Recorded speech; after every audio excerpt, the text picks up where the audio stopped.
ازيكم عاملين ايه؟ يا رب تكونوا كويسين. جايلكم النهارده بوصفه سهله وبسيطه ومبتاخدش مننا وقت خالص. وصفه البطاطس بقى يا جماعه، المقليه اللي كلنا بنحبها، اللي مفيش كبير ولا صغير ما بيحبهاش، كلنا بنحبها. هقولك ازاي كمان انها ما تطلعش طريه معاكي وتفضل اطول مده. يعني ممكن تقعد باليومين ناشفه كده مقرمشه، هتقعد معاكي اطول مده ان شاء الله مقرمشه كده. طبعا هنعملها باقل التكاليف ومش هتاخد مننا مصاريف كتير ولا الكلام ده خالص ان شاء الله، بمكونات عندنا في البيت اللي هي البطاطس يعتبر بس.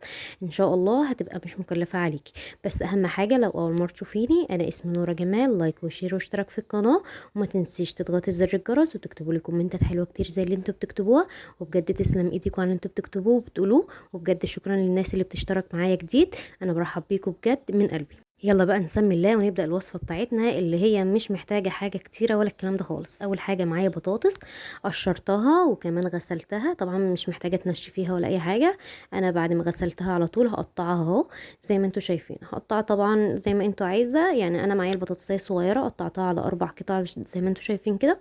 وكمان هقطعها صوابع بقى، إيه طبعا عايزاها رفيعة مفيش مشاكل، عايزاها تخينة برضو مفيش مشاكل، زي ما انت تحبي. إيه انا عملتها اللي هو وسط يعني يعتبر، هي يعني زي اي حد ما بيعملها مفيش مشاكل خالص. قطعي بقى البطاطس بتاعتك صوابع زي ما انت شايفة كده. طبعا الكمية بتاعتي كلها اهي، هي دي بس اللي عملته، يعني ما عملتش اكتر من كده. إيه طبعا انت ممكن تكتري وممكن تقللي زي ما انت عايزه، ممكن يعني على حسب عدد البطاطس، لو كانت كبيره شويه ممكن تقلليها وممكن تكتري زي ما انت عايزه. قطعتها بقى وخلاص.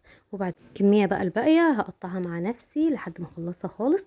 وبعد كده بحطها في طبق، طبعا مش بغسلها ومش انا غسلت البطاطس خلاص اول مره، بنسيبها بالنشا بتاعتها خلاص. اول ما تتقطعيها ما تغسلهاش تاني خلاص. وبعد كده هي دي البطاطس بقى الكميه اللي معايا. حطيت بقى ميه على النار. طبعا لو كتيره معاكي حطي حله اكبر من دي، ولو صغيره معاكي حطي حله اقل من دي مفيش مشاكل. حطيت طبعا الحله على النار وحطيت فيها معلقه ملح بس.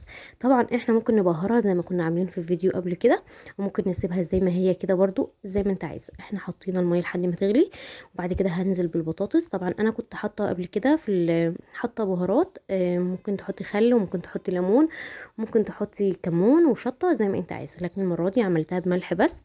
ما حطيتش اي حاجه تانية، يعني حاجه بسيطه خالص اهي. يعني هي ما كلفتناش اي حاجه غير بطاطس وشويه ملح وشويه ميه وشويه زيت اللي احنا نحمرهم فيها، اللي هو عامه ده يعتبر فطارنا كل يوم. البطاطس اكيد معظم البيوت فطارها كل يوم بطاطس. اول بقى ما تغلي البطاطس معايا، هجيب بوله بقى واحط فيها ميه تكون بارده، ويستحسن تكون ساقعه. يعني اذا كان متوفر ده ماشي، متوفر ده ماشي برضو مفيش مشاكل.